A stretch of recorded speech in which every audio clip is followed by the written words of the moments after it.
No coração da América, uma pequena cidade tornou-se o cenário de uma tragédia inimaginável. Uma mulher desapareceu sem deixar vestígios, deixando para trás uma série de perguntas sem resposta que logo levariam a revelações horríveis.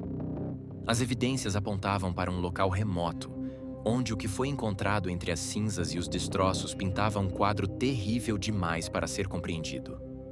O exame forense revelou sinais de violência tão assustadores que os investigadores tiveram dificuldades em reconstruir todo o horror do que havia ocorrido.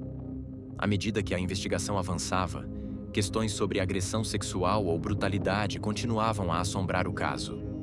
Isso foi mais do que apenas um assassinato. Foi um crime que marcaria para sempre a comunidade. Queridos espectadores, por favor, não se esqueçam de curtir, deixar um comentário abaixo do vídeo e se inscrever no canal para não perder os novos vídeos. Isso é muito importante para nós. Teresa Halbach nasceu em 22 de março de 1980, em Kaukauna, Wisconsin, Equauá. Ela cresceu em uma família unida com 4 irmãos, desfrutando do conforto da vida em uma pequena cidade. Desde jovem, Teresa demonstrava amor pela criatividade e pela fotografia. Frequentou a Hilbert High School, onde foi uma estudante ativa e vibrante, envolvida em várias atividades. Após concluir o ensino médio, Teresa seguiu sua paixão pela fotografia na Universidade de Wisconsin-Green Bay. Ela se destacou nos estudos e rapidamente se tornou conhecida por seu olhar artístico e dedicação à sua arte. Ao concluir o curso, Teresa começou a trabalhar como fotógrafa profissional. Amigos e familiares a descreviam como calorosa, extrovertida e profundamente carinhosa. Tinha uma habilidade natural de se conectar com as pessoas, o que frequentemente deixava seus clientes à vontade durante as sessões de fotos. Ela adorava viajar e explorar novos lugares, que costumava registrar através da fotografia. Seu amor pelos animais era evidente, chegando a criar vários bichos de estimação, incluindo um gato que adorava. Além do trabalho, Teresa gostava de passar tempo com a família e os amigos. Era muito próxima de seus pais, Tom e Karen Halbach, e de seus irmãos, organizando frequentemente encontros e celebrações. Tinha sede de viver e aproveitava cada momento ao máximo. Teresa era uma leitora ávida e gostava de escrever em diários sobre suas experiências de vida.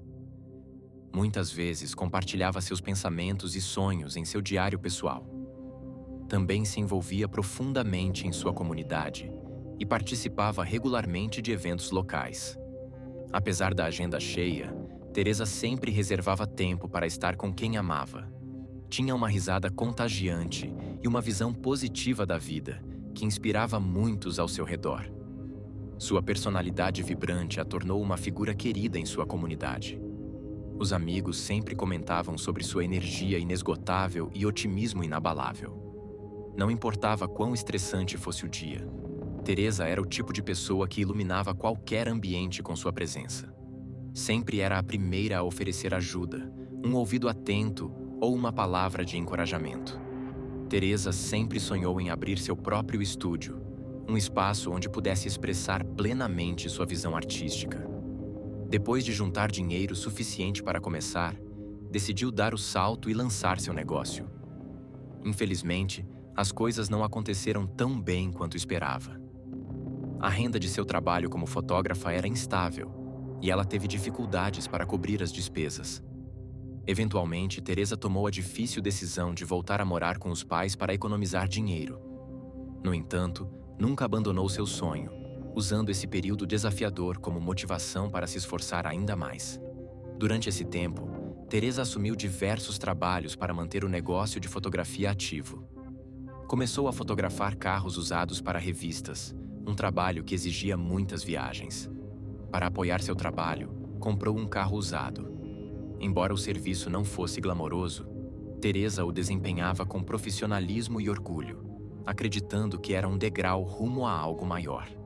Um de seus trabalhos recorrentes envolvia fotografar veículos em um imenso ferro-velho em Gibson, Wisconsin. O negócio, pertencente à família Avery, abrigava cerca de 4.000 carros espalhados por centenas de acres. A propriedade também tinha vários anexos, incluindo uma garagem, um celeiro e um trailer onde vivia Steven Avery, um dos proprietários. Os irmãos de Steven, que também tinham passados conturbados, ajudavam a administrar o ferro velho. A família Avery era bem conhecida na região, a ponto de a estrada que levava à propriedade ter o nome deles. A história de Steven Avery era tão complexa quanto controversa. Desde os 18 anos, Steven teve frequentes problemas com a lei. Estava envolvido em diversos incidentes, incluindo furtos e atos de crueldade contra animais. Um episódio particularmente horrível envolveu jogar gasolina em um gato e incendiá-lo, crime que abalou profundamente a comunidade. Por isso, cumpriu uma curta pena de prisão, mas seu comportamento criminoso foi se agravando ao longo do tempo. Em janeiro de 1985, Steven Avery se viu no centro de uma situação aterrorizante quando agrediu uma policial. Durante o confronto, exibiu uma arma, ameaçando a vida dela. A situação só não terminou em tragédia, porque Steven recuou ao perceber a presença da filha pequena da policial no banco de trás do carro. Esse grave delito levou à sua condenação a 6 anos de prisão. No entanto, seus problemas estavam longe de terminar. Enquanto aguardava julgamento em liberdade sob fiança, Steven foi implicado em outro crime sério: o brutal ataque a Penny Bernstein, uma corredora em uma cidade próxima. Apesar de possuir um álibi sólido, apoiado por recibos e múltiplas testemunhas, Steven foi condenado por tentativa de homicídio, estupro e cárcere privado, com base principalmente no depoimento da vítima. A condenação de Steven gerou grande controvérsia, já que muitas pessoas acreditavam firmemente em sua inocência. As provas forenses coletadas na cena do crime não correspondiam ao perfil de Steven, mas as limitações tecnológicas da década de 1980 impediram uma análise mais aprofundada dessa inconsistência. A sentença de 32 anos foi um golpe devastador para Steven, mas ele manteve sua declaração de inocência. Nos anos seguintes, entrou com inúmeros recursos, todos sistematicamente negados, aumentando o sentimento de injustiça em torno do caso. Em 1996, surgiu uma esperança quando uma organização dedicada a inocentar pessoas condenadas injustamente se interessou pela sua situação. Com o apoio e a expertise dessa entidade, o caso de Steven foi reaberto. Avanços na tecnologia de DNA forneceram as ferramentas necessárias para revelar a verdade. As descobertas científicas permitiram reavaliar as provas com uma precisão inédita, revelando discrepâncias críticas que haviam sido ignoradas na investigação inicial. O ponto de virada ocorreu quando o banco de dados policial identificou uma correspondência com Gregory Allen, um homem já condenado a 60 anos por agressão e estupro. Gregory Allen morava na mesma região que Steven Avery, e os dois homens tinham uma semelhança física impressionante, fator que contribuiu significativamente para a condenação equivocada de Steven. Esse erro judicial, que resultou em 18 anos de prisão injusta, destacou falhas profundas no sistema jurídico, principalmente em relação à identificação de testemunhas oculares e à análise forense da época. Em 10 de setembro de 2003, o tribunal reconheceu oficialmente a inocência de Steven e o libertou da prisão. Nessa altura, os anos de encarceramento já haviam mudado sua vida de forma irreparável. Sua esposa havia se divorciado dele, levando os filhos, deixando Steven para lidar com os restos de uma vida destruída por uma injustiça. Após sua libertação, Steven entrou com um processo de 36 milhões de dólares contra o condado de Manitowoc, responsabilizando-o por sua prisão injusta. Essa ação gerou intenso debate, levantando questões cruciais sobre a responsabilidade das autoridades e os problemas sistêmicos que permitem que tais injustiças aconteçam. Em meio ao turbilhão da vida de Steven Avery, Teresa Halbach surgiu como uma figura central na narrativa. Teresa, uma fotógrafa compassiva e otimista de 25 anos, estava ciente do drama de Steven e dos erros que devastaram sua vida. Sua relação profissional com Steven havia sido construída ao longo de diversos trabalhos fotográficos, muitas vezes em visitas ao ferro velho da família Avery. A crença de Teresa na justiça e sua confiança em Steven eram evidentes na relação que desenvolveram com o tempo, demonstrando seu compromisso com o trabalho e sua integridade como fotógrafa. Em 31 de outubro de 2005, o dia de Teresa foi cuidadosamente planejado com uma série de compromissos. Morando em Hilbert, Wisconsin, ela saiu cedo de casa naquela manhã em seu Toyota RAV 4 azul de 1999 para cumprir as tarefas programadas. Sua primeira parada foi perto do Lago Michigan, em Gibson, Wisconsin, a aproximadamente 50 quilômetros de sua casa. Lá, tinha como tarefa fotografar uma minivan para Steven Avery, que pretendia vendê-la por meio da revista com a qual ela colaborava. Essa visita ao ferro velho da família Avery não era incomum para Teresa, já que seu trabalho frequentemente a levava ao imenso terreno repleto de veículos. Ela ainda tinha mais 2 compromissos marcados para aquele dia, o que mostrava sua agenda cheia e sua dedicação à profissão. No entanto, após deixar o ferro velho, Teresa desapareceu misteriosamente. Sua ausência tornou-se cada vez mais preocupante quando ela não retornou para casa como esperado. Em 3 de novembro de 2005, 3 dias após o desaparecimento de Teresa, sua mãe, Karen Halbach, ficou profundamente preocupada e entrou em contato com o departamento do xerife para registrar o desaparecimento da filha. Karen descreveu o silêncio incomum de Teresa, observando que não era característico dela ficar tanto tempo sem dar notícias. Como uma jovem empreendedora que se esforçava para expandir seus negócios, Teresa era conhecida por sua dedicação e compromisso em manter comunicação regular com seus clientes. Seu súbito e inexplicável desaparecimento era ao mesmo tempo fora de caráter e extremamente angustiante. Karen também entrou em contato com Steven Avery para perguntar sobre o paradeiro da filha.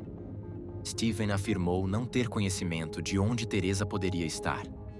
Sem respostas imediatas, Karen recorreu à polícia em busca de ajuda. A notícia do desaparecimento de Teresa se espalhou rapidamente, com transmissões televisivas e panfletos distribuídos por toda a comunidade.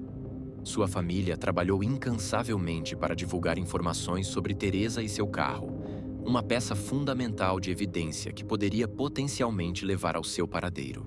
Os detetives rapidamente determinaram que Teresa nunca chegou a cumprir seus outros compromissos no dia 31 de outubro, levantando suspeitas de que algo havia acontecido durante sua visita à propriedade da família Avery. A polícia decidiu investigar o ferro velho e, em 5 de novembro, os oficiais chegaram ao local. Earl Avery, um dos irmãos de Steven, concedeu permissão para que eles realizassem a busca. A investigação foi extensa, abrangendo dezenas de veículos espalhados pelo enorme terreno. Em uma área remota da propriedade, os policiais descobriram um Toyota RAV 4 azul escondido sob galhos e destroços. O carro, trancado e sem placas, parecia ter sido deliberadamente ocultado. Ao inspecionar, as autoridades confirmaram que se tratava do veículo de Teresa Halbach. A descoberta marcou um ponto de virada no caso. O Toyota foi apreendido e enviado para um laboratório forense para análise. A investigação, então, voltou-se para o trailer de Steven Avery. No quarto de Steven, a polícia encontrou um rifle semiautomático calibre .22 pendurado na parede, juntamente com um dispositivo de carregamento de pólvora. Outras buscas na garagem resultaram na descoberta de 11 cápsulas deflagradas que correspondiam ao rifle. No terceiro dia da busca, os investigadores encontraram a chave do carro de Teresa dentro do trailer de Steven, uma descoberta que levantou questionamentos sobre como havia sido ignorada em buscas anteriores. As evidências contra Steven continuavam a se acumular. As descobertas implicaram Steven Avery no desaparecimento de Teresa, dando início a uma investigação complexa e controversa que cativaria a nação. As circunstâncias em torno das evidências no caso do assassinato de Teresa Halbach geraram amplo ceticismo e polêmica. Críticos acharam suspeito que a chave do carro de Teresa tivesse sido encontrada apenas após várias buscas na casa de Steven Avery, e questionaram por que evidências cruciais surgiam aparentemente em paralelo com a forte atuação policial. Essas preocupações alimentaram alegações de possível má conduta e sugeriram a possibilidade de adulteração de provas. O caso rapidamente evoluiu de uma investigação trágica para um debate público divisivo, atraindo atenção para questões mais amplas de justiça, corrupção e confiabilidade do sistema legal. Para a família Halbach, a investigação trouxe uma mistura angustiante de emoções. A descoberta do veículo e de itens pessoais de Teresa trouxe esperança de resolução, mas também aprofundou o temor de revelar uma verdade horrível. Enquanto a polícia concentrava os esforços no ferro velho de Avery, os Halbachs e a comunidade aguardavam ansiosamente por respostas sobre o que havia acontecido no dia de Halloween, um evento aparentemente comum que se transformou em pesadelo. Em 8 de novembro de 2005, houve um avanço quando as placas do carro de Teresa foram encontradas em uma pilha de sucata no ferro velho da família Avery. As placas estavam severamente amassadas, como se alguém tivesse deliberadamente danificado para evitar identificação. Os investigadores especularam que o autor do crime pretendia se livrar das placas permanentemente, mas não conseguiu antes que fossem encontradas. Essa descoberta sozinha já levantava suspeitas adicionais, mas não foi a mais chocante do dia. Perto dali, um barril de metal revelou roupas queimadas que se assemelhavam ao traje que Teresa usava quando foi vista pela última vez. Misturados aos restos carbonizados estavam fragmentos de uma câmera, um celular e outros pertences pessoais, bem como uma pá parcialmente derretida. O conteúdo do barril indicava uma tentativa calculada de destruir provas. Em outra parte da propriedade, as equipes forenses fizeram uma descoberta macabra: fragmentos de ossos e dentes nos restos de uma grande fogueira. Especialistas confirmaram que os restos pertenciam a uma mulher entre 25 e 30 anos, compatível com a idade de Teresa. A análise forense sugeriu que seu corpo havia sido mutilado e incinerado, possivelmente para eliminar qualquer vestígio. A investigação implicou ainda mais Steven Avery quando peritos encontraram vestígios de seu DNA no Toyota RAV4 de Teresa. Fios de cabelo, suor, partículas de pele e sangue compatíveis com Steven foram identificados em várias partes do veículo. O sangue de Teresa também foi encontrado, particularmente no porta-malas, sugerindo que ela havia sido transportada após sofrer ferimentos fatais. Esse acúmulo de evidências levou as autoridades a reclassificar o desaparecimento de Teresa como homicídio e a conduzir o interrogatório formal de Steven Avery. Durante o questionamento, Avery negou envolvimento na morte de Teresa. Ele admitiu que ela havia visitado o ferro velho em 31 de outubro de 2005, por volta das 14 horas, para um compromisso previamente agendado de fotografar um veículo que ele pretendia vender. Avery afirmou que Teresa partiu logo após concluir o trabalho, levando $40 em dinheiro e deixando uma amostra da revista. Ele declarou não ter conhecimento de seu paradeiro depois disso, insistindo que nunca havia entrado em seu carro ou lhe causado qualquer mal. Apesar de suas alegações, as provas físicas apontavam de forma esmagadora para o ferro velho como cenário de um crime violento. Em 9 de novembro, Steven Avery foi preso, inicialmente por porte ilegal de armas de fogo. À medida que a investigação prosseguia, as autoridades se preparavam para acrescentar acusações mais graves. O caso chamou a atenção da mídia nacional, alimentado pelo processo de $36 milhões movido por Avery contra o condado de Manitowoc por uma condenação anterior injusta.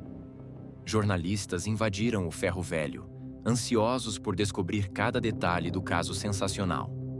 Steven Avery aproveitou a oportunidade para se dirigir ao público, proclamando veementemente sua inocência. Ele alegou que a polícia havia armado contra ele para desacreditar seu processo e garantir sua condenação. Avery argumentou que a descoberta das principais evidências, incluindo as placas amassadas e o DNA no carro de Teresa, era conveniente demais, acusando a polícia de plantar itens incriminatórios para fabricar um caso contra ele. Suas alegações encontraram eco em alguns que questionavam a integridade da investigação, especialmente considerando o histórico controverso entre Avery e o departamento do xerife do condado de Manitowoc. Em entrevistas, Steven não negou que um crime terrível pudesse ter ocorrido em sua propriedade, mas argumentou que o ferro velho não era seguro. Ele explicou que qualquer pessoa com conhecimento do terreno poderia ter tido acesso, cometido um crime e usado o vasto espaço para se desfazer de provas sem sua participação. Seus irmãos repetiram esses argumentos, apontando que o ferro velho era grande demais para ser monitorado de forma consistente. Ainda assim, em 15 de novembro de 2005, Steven foi formalmente acusado de homicídio doloso em primeiro grau. Em sua audiência preliminar, o tribunal fixou sua fiança em $500 mil. A equipe de defesa de Steven, apoiada por ativistas e membros do público, argumentou que as acusações faziam parte de um esforço calculado para desacreditá-lo e sabotar seu processo judicial. Eles apontaram para a improbabilidade logística das alegações da promotoria, enfatizando que obter o DNA de Steven sem o seu conhecimento teria sido virtualmente impossível. A promotoria respondeu detalhando as extensas provas forenses que ligavam Steven ao crime, pintando um quadro de violência deliberada e premeditada. O caso desencadeou uma onda de protestos públicos.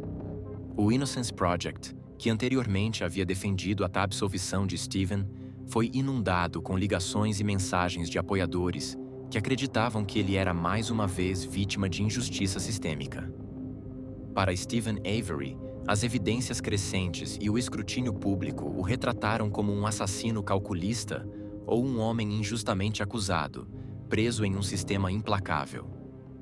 Para a família de Teresa Halbach, a busca por justiça foi ofuscada pelo sensacionalismo do caso, deixando-os em luto diante de um circo midiático cada vez maior.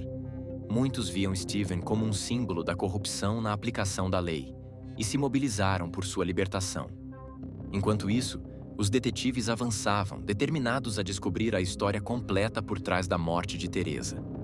Apesar da abundância de evidências, os investigadores lutavam para juntar as peças da sequência exata dos eventos. Perguntas sobre como e por que o crime ocorreu persistiam. Para preencher as lacunas, os detetives recorreram à família, amigos e conhecidos de Steven. Uma das testemunhas-chave era o sobrinho anos de Steven, Brendan Dassey, cujo envolvimento no caso adicionaria outra camada de complexidade e controvérsia. Brendan era um quieto e reservado que morava perto com sua mãe.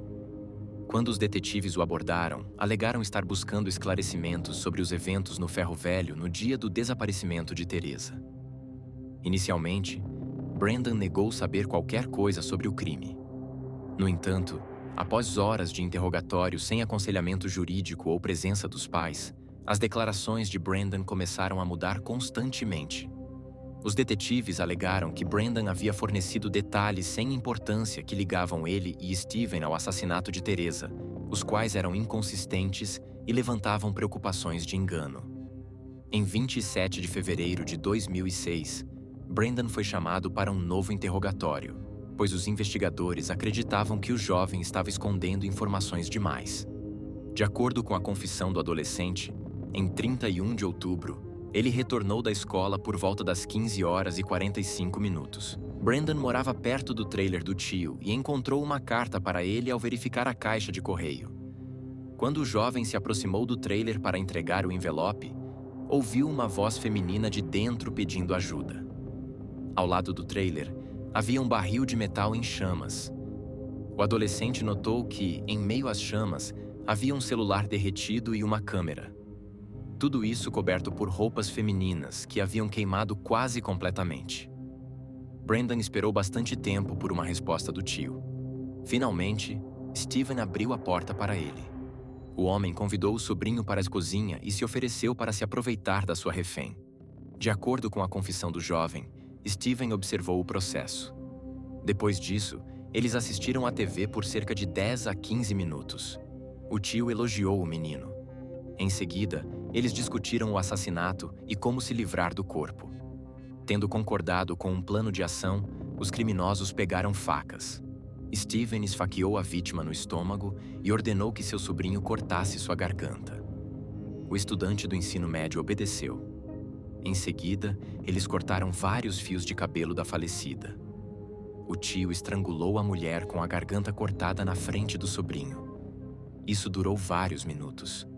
O homem explicou ao menino que queria ter certeza de que Teresa estava realmente morta, embora isso já fosse evidente. Esta declaração sugeriu que Steven pode ter obtido alguma satisfação com o processo de infligir danos. Após confirmarem a morte dela, eles moveram o corpo do porta-malas do carro de Teresa para a garagem. Lá, Steven desencadeou ainda mais brutalidade, atirando nela aproximadamente 10 vezes. 4 dessas balas atingiram sua cabeça, enquanto as restantes perfuraram seu tronco e membros. A violência continuou com uma tentativa calculada de apagar qualquer vestígio de suas ações horríveis. Steven e Brandon, então, carregaram o corpo sem vida de Teresa para uma fogueira já crepitante na propriedade. Para alimentar as chamas e garantir a destruição completa, eles adicionaram vários pneus, criando uma fumaça preta e acre que esconderia seus atos monstruosos. Assim que o fogo atingiu o pico, os assassinos moveram o carro de Teresa, camuflando-o com galhos e detritos. Eles então trabalharam para eliminar as evidências de dentro. Ele enfrentou várias acusações, incluindo o homicídio intencional de primeiro grau, agressão sexual, sequestro, prisão ilegal, mutilação de cadáver e posse ilegal de armas de fogo. Uma condenação em todas as acusações garantiria uma sentença de prisão perpétua sem possibilidade de liberdade condicional. O caso da acusação baseou-se fortemente em evidências forenses e no testemunho inicial de Brandon, embora ele posteriormente tenha retratado sua confissão. A análise forense dos restos da vítima foi um ponto central do julgamento. Os ossos e dentes recuperados do local do incêndio estavam em condições precárias, fragmentados e carbonizados. Especialistas forenses identificaram vários ferimentos por arma de fogo nos fragmentos do crânio de Teresa, mas não foi possível determinar de forma conclusiva se esses ferimentos foram infligidos antes ou depois de sua morte. Além disso, evidências coletadas na garagem da propriedade de Steven Avery apoiavam as declarações originais de Brandon.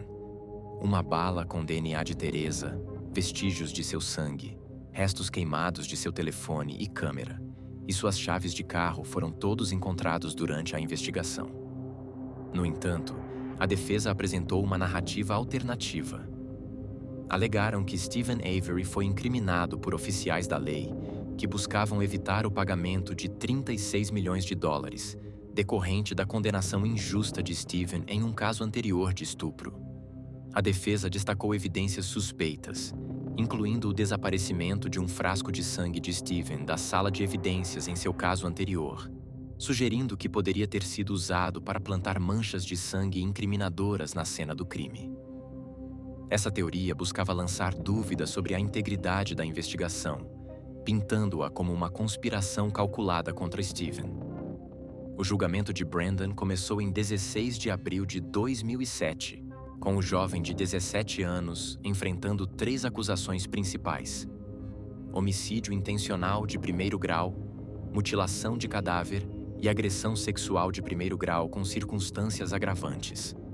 Sua equipe de defesa argumentou que as limitações intelectuais de Brandon e seu baixo QI o tornavam vulnerável à coerção policial. Alegaram que sua confissão não era um relato verdadeiro dos eventos, mas sim uma narrativa moldada por questionamentos sugestivos e pressão para implicar a si mesmo e a seu tio. Apesar da retratação de sua confissão inicial, a acusação apresentou um caso convincente. Gravações em vídeo de seus interrogatórios e confissões foram exibidas ao júri, incluindo imagens em que ele descrevia sua participação no ataque e assassinato de Teresa.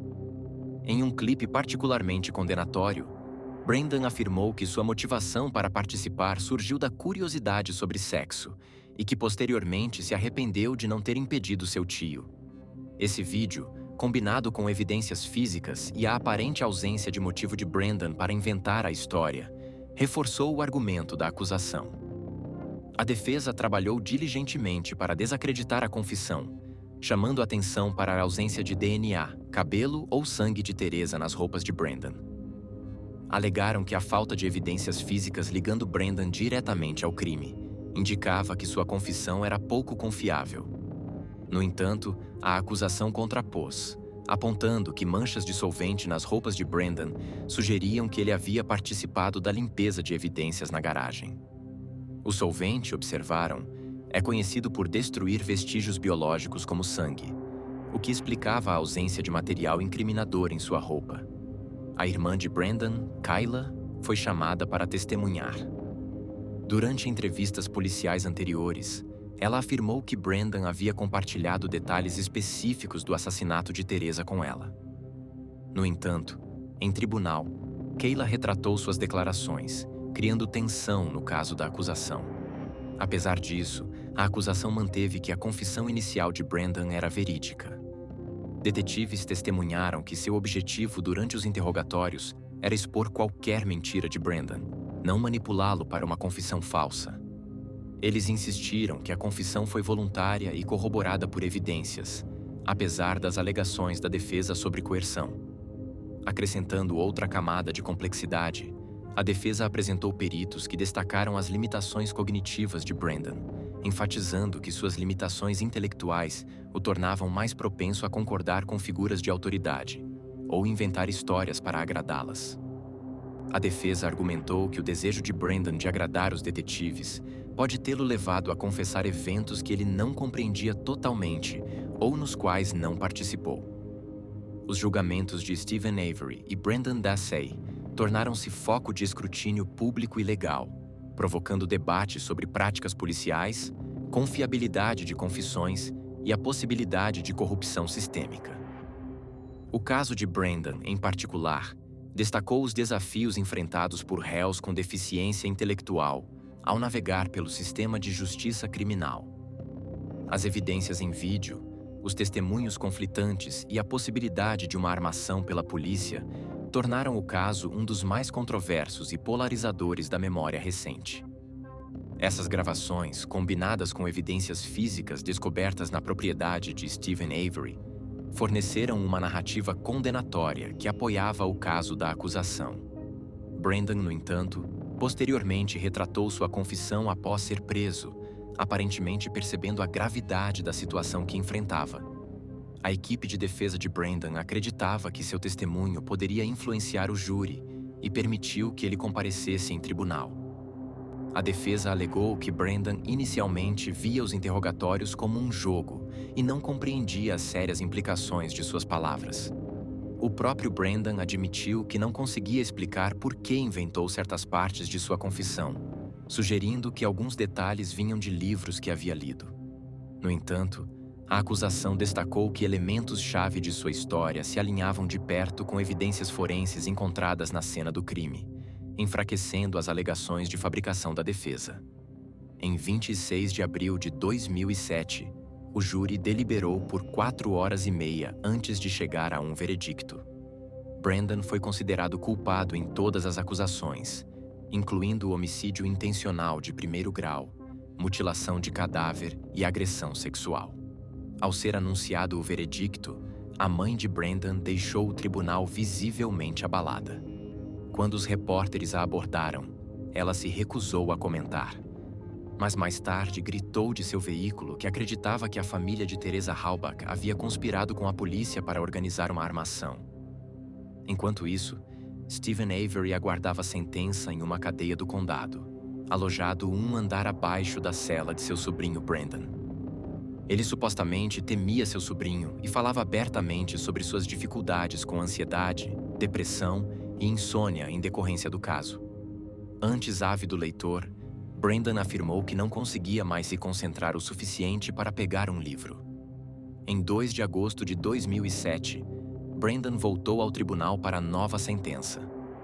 O juiz decidiu que ele seria elegível para liberdade condicional, mas somente após cumprir 41 anos de sua pena.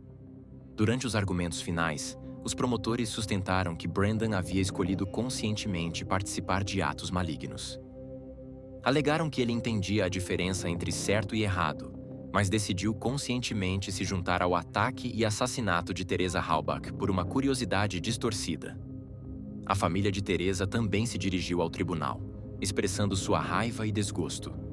Acusaram Brandon de não intervir ou persuadir seu tio a poupar a vida de Teresa, ato que acreditavam ser capaz, mas que escolheu não tentar. Após pouco tempo, em um acontecimento dramático, um juiz federal anulou a condenação de Brandon, determinando que sua confissão havia sido obtida sob coerção.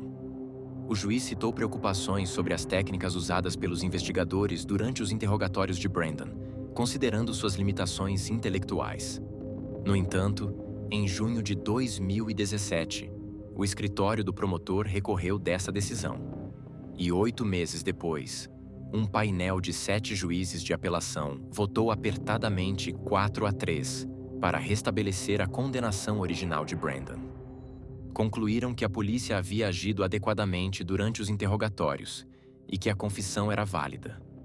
Steven Avery e Brendan Dassey continuam a apresentar recursos, mantendo firmemente sua inocência. O impacto do encarceramento sobre Brandon tem sido severo. Ele discutiu abertamente seus medos de ser alvo de outros presos e suas dificuldades com depressão. Em uma admissão comovente, descreveu chorar-se para dormir todas as noites, sobrecarregado pelo desespero e pelo peso de sua situação. Enquanto isso, Steven Avery resolveu seu processo de 36 milhões de dólares contra o condado de Manitowoc por sua condenação injusta anterior, recebendo um pagamento de 400 mil dólares. No entanto, o caráter de Steven continuou sendo objeto de controvérsia. Sua ex-noiva, Jody Stachowski, descreveu-o como um homem violento e controlador que havia ameaçado sua vida. Alegou que o encarceramento injusto de Steven por um crime anterior alimentou sua raiva contra as mulheres e um desejo de vingança. Cartas escritas por Steven da prisão supostamente continham ameaças adicionais contra ela e sua família. A discussão sobre os materiais do caso levou cerca de 20 horas. Em 18 de março de 2007, o júri considerou Steven culpado de homicídio intencional e posse ilegal de arma de fogo. Todos os argumentos dos advogados foram considerados pouco convincentes. O réu foi condenado à prisão perpétua sem direito à liberdade condicional. O caso de Steven Avery e Brendan Dassey continua a polarizar a opinião pública. Enquanto muitos acreditam que as evidências esmagadoras apontam para sua culpa, outros permanecem convencidos de que foram vítimas de um sistema corrupto determinado a incriminá-los. As narrativas conflitantes, os métodos questionáveis usados durante os interrogatórios de Brandon e o contexto mais amplo da condenação injusta anterior de Steven alimentam debates contínuos